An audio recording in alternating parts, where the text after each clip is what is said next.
هل شابي ألونسو هو المفتاح الجديد لنهضة ريال مدريد؟ عندما يتعثر العملاق الملكي تهتز أركان كرة القدم العالمية. هكذا هي الحال مع ريال مدريد الذي يجد نفسه في دوامة من النتائج السلبية هذا الموسم، آخرها الخسارة المؤلمة أمام أثليتيك بلباو بنتيجة 2-1.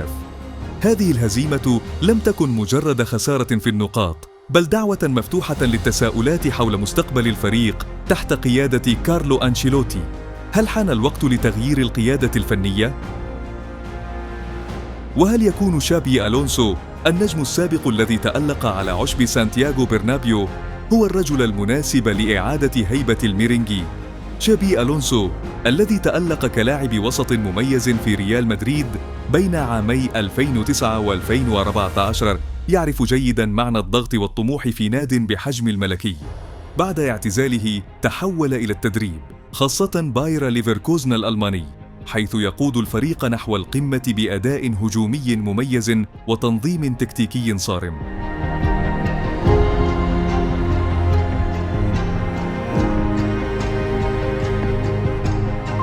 ألونسو تمكن من تحقيق نتائج بارزة في الدوري الألماني، مما جعله خياراً مغرياً لأي ناد يبحث عن مدرب شاب وواعد. في المقابل، يبدو أن كارلو أنشيلوتي يواجه تحديات متزايدة مع ريال مدريد.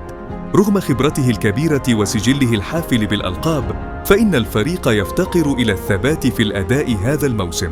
الانتقادات تتوجه نحو تراجع تأثير أنشيلوتي في تطوير اللاعبين الشباب مثل رودريغو وتشواميني، إلى جانب الاعتماد المفرط على بيلينغهام في صناعة الفارق. مع ضغوط الجماهير والإعلام، يتساءل الكثيرون: ما إذا كان الوقت قد حان لتغيير القيادة وإعادة الحيوية للفريق؟ لكن السؤال الأكبر: هل ألونسو مستعد لهذه المهمة الضخمة؟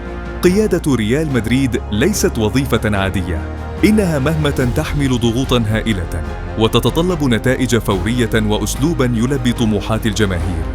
ورغم ذلك، يبدو أن ألونسو يمتلك كل المقومات، سواء معرفته بثقافة النادي أو قدرته على المزج بين أسلوب اللعب الجذاب والانضباط التكتيكي.